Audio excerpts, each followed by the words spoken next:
हमारे पास टाइम नहीं था नोटिस देने का, क्योंकि 6 बजे, सुबह के 6 बजे तो हम सब लोग पहुंचे वापस। सबसे खतरनाक चीज़ अगर कोई होती है तो वो होती है सपनों का मर जाना। और अगर आप यूथ के सपनों को ऐसे कुचल रहे हैं तो आप देश का भविष्य नहीं सोच सकते हैं। फिर स्टूडेंट का क्लास जो है, स्टूडेंट सबसे वल्नरेबल क्लास में आता है। स्टूडेंट पेरेंट्स पे डिपेंडेंट होता है, टीचर्स पे डिपेंडेंट होता है, गवर्नमेंट पे डिपेंडेंट होता है, स्टेट पे डिपेंडेंट होता है। तो हमें कुचलना सबसे आसान होता है। बट ये बात इस प्लेटफॉर्म से मैं बोलना चाहती हूँ कि जितने भी आंदोलन दुनिया में लड़े गए हैं वो शायद छात्रों ने नहीं लड़े हैं, बट कोई भी आंदोलन बिना छात्रों के नहीं लड़ा गया है। तो छात्रों को जो टीचर्स भी ऐसे समझ रहे हैं और जो सिस्टम भी समझ रहा है कि हम बेवकूफ़ हैं, हम बेवकूफ़ नहीं हैं। हम नहीं लड़ सकते क्योंकि हम एक ऐसी एज में होते हैं जहाँ हम करियर सेट करें या सड़कों पर उतरे।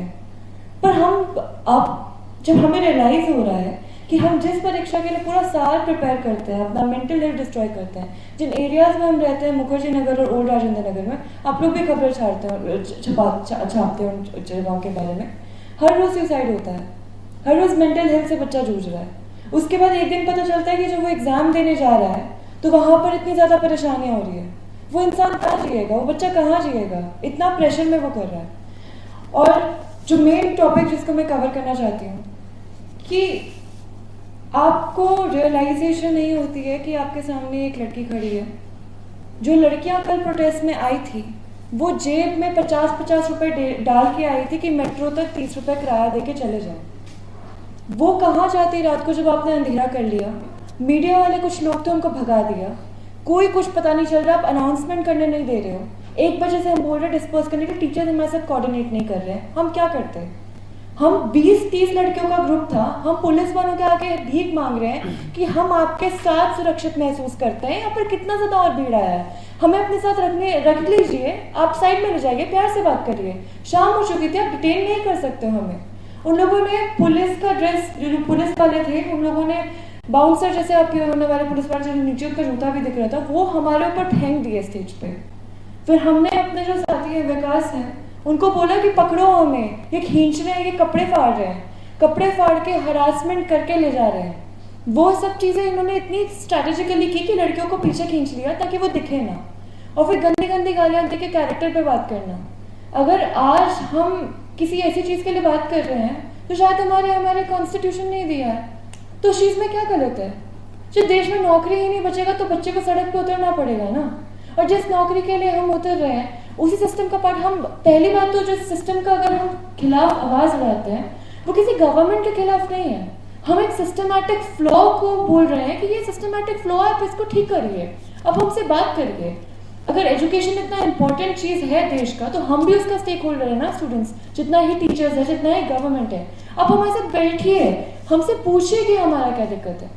जो भी सारे पुलिस वाले थे जो वर्दी में थे उनको भी हम ये बात समझा रहे थे कि आपका वर्दी पहनने के लिए हम शायद यहाँ सड़कों पर उतरे हैं, क्योंकि हमारे साथ इंसाफ नहीं हो रहा है।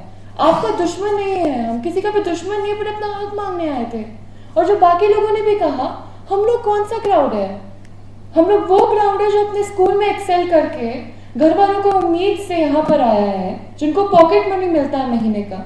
आज भी अगर हम यहाँ तक पहुंचे हैं प्रेस क्लब तक, अपना पॉकेट मनी से पहुंचे हैं। अब महीने खत्म होने वाला है तो कुछ बचा नहीं है। रेंट इतना महंगा है, इतना ज्यादा परेशानी है, उसके बाद आप हरासमेंट कर रहे हैं और आपको भी पता है क्या परेशानी है।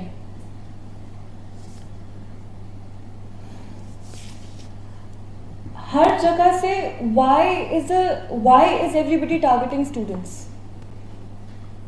This question I want the media and आप लोग भी जो हैं अब आगे जाके रेज करिए कि हम में तो वो बोला जाता है ना भाषणों में कि आप भविष्य दे हैं, और जो बात किया अभी एथिक्स का, हम लोग वो है जो प्रिपेयर करते हैं। हमें क्वेश्चन आता है लिखने को कि यूथ का क्या सिग्निफिकेंस है। यूथ का सिग्निफिकेंस हम तो लिख देंगे, पर क्या आपको समझ आ रहा है कि यूथ का सिग्निफिकेंस क्या है? और ये वो यूथ है जिसके साथ आपको बाद में स्टेक होल्डर बन के रूल्स लाना है, रेगुलेशंस लाना है। अगर आप ऐसे मार पीट के रख जाएंगे तो जिस चीज से मैंने शुरुआत की थी कि अगर आप सपनों को मार देंगे तो आप क्या इमेजिन कर रहे हैं, क्या आगे बढ़ेगा? कुछ भी नहीं आगे बढ़ पाएगा। आपको बैठ के बात करनी पड़ेगी। हम कौन सा दंगा करने आए हैं? हम एस्पिरेंट्स हैं, हम स्टूडेंट्स हैं जो कम्पिटिटिव एग्जाम्स की तैयारी कर रहे हैं। हम बेवकूफ नहीं है कि हमें बोलेंगे वहां जाओ तो हम चले जाएंगे। हम पढ़ते हैं सिस्टम को, हमें मालूम है, तो हमें कोई बहका नहीं रहा है। हम अपनी कॉन्शियसनेस से यहाँ तक आए हैं। और जितना भी वीडियो सर्कुलेट हुआ है आप उसको ढंग से देखिए, किस तरह मारा जा रहा है, बाल खींचे जा रहे हैं और इतना गंदी तरह से कैरेक्टर असैसिनेट किया जा रहा है बिना बात का। कोई भी बात उतना नहीं था उस समय। हमारे पास में ये भी नहीं था कि हम किसी टीचर से हेल्प लगे। कुछ टीचर ऐसे थे जिनके कोचिंग में मैं जाके उनसे बात करना चाहा इस चीज़ के लिए, उनके स्टाफ ने मना कर दिया, हम नहीं बात करा सकते, मुझे किसी टीचर का नाम नहीं लेना। मैंने मैक्सिमम सभी टीचर के ऑफिस में गया था और जब मैंने उस कोचिंग में बोला कि हमें इस चीज़ के लिए प्रोड्यूस करना है तो क्या आप हमारी कुछ हेल्प करेंगे, उस टाइम में वहाँ के स्टाफ ने बोला कि हम आगे आपकी बात नहीं पहुँचा सकते, आप कहीं और से नंबर उनका लेके कॉल कर लीजिए। तब फिर से हम लोग जंतर मंतर गए। जंतर मंतर को जब हम गए तो वहाँ के एसआई के पास में मुझे लगा कि शायद वहाँ से नंबर मिल सकता है कि जो प्रोडक्ट 6 तारीख का रजिस्टर्ड हुई थी वो कौन से टीचर के नाम पे थी। तो वहाँ से पता चला कि आदित्य रंजन सर हैं, उनके नाम पे वो रजिस्टर्ड थी और उनका वहाँ से नंबर मिला हमें। हमने उनको कॉल किया, कॉल करने के बाद में वहाँ से हमारा प्रोसेस चालू हुआ कि हम कर सकते हैं। कई टीचर फिर 2-3 टीचर चाहते हैं वो लोग आए मेरे सामने कि हम लोग मिलकर सहायता करते हैं, बिकॉज आप अच्छे काउज के लिए आवाज़ उठा रहे हो और हमें कोई दिक्कत नहीं है। हमने परमिशन ली, परमिशन 23 से 26 तारीख के लिए अप्लाई किया था, लेकिन डीसीपी ऑफिस से हमें 24 तारीख को और 25 तारीख को ही परमिशन मिली। हमें ये बोला गया है, जबकि हमने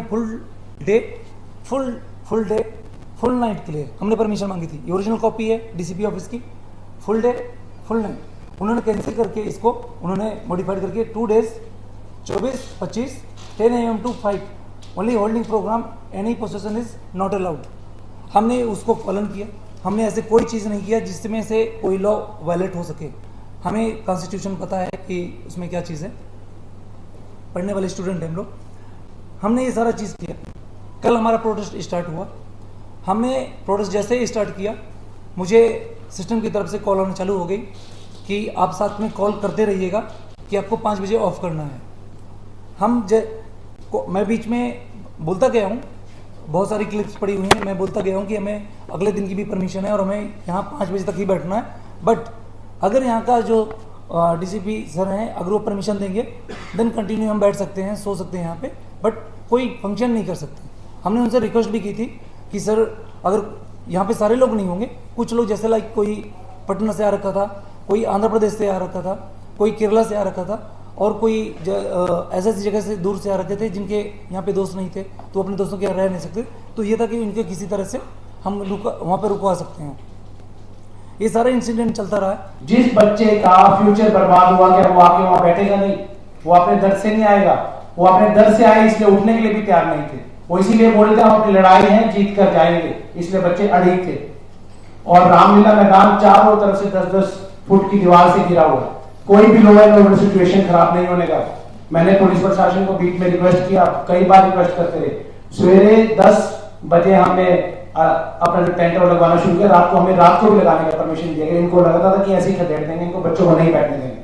सवेरे जाकर हमने मैदान में जाकर सवेरे उनके जो लगाने वाले टेंट वाले बंदे थे वर्कर्स, उनको उठाया, चाय पिलाई और लगाई, थोड़ा आप भी मदद कराते हैं वॉलंटियर्स और आप इसको लगाइए।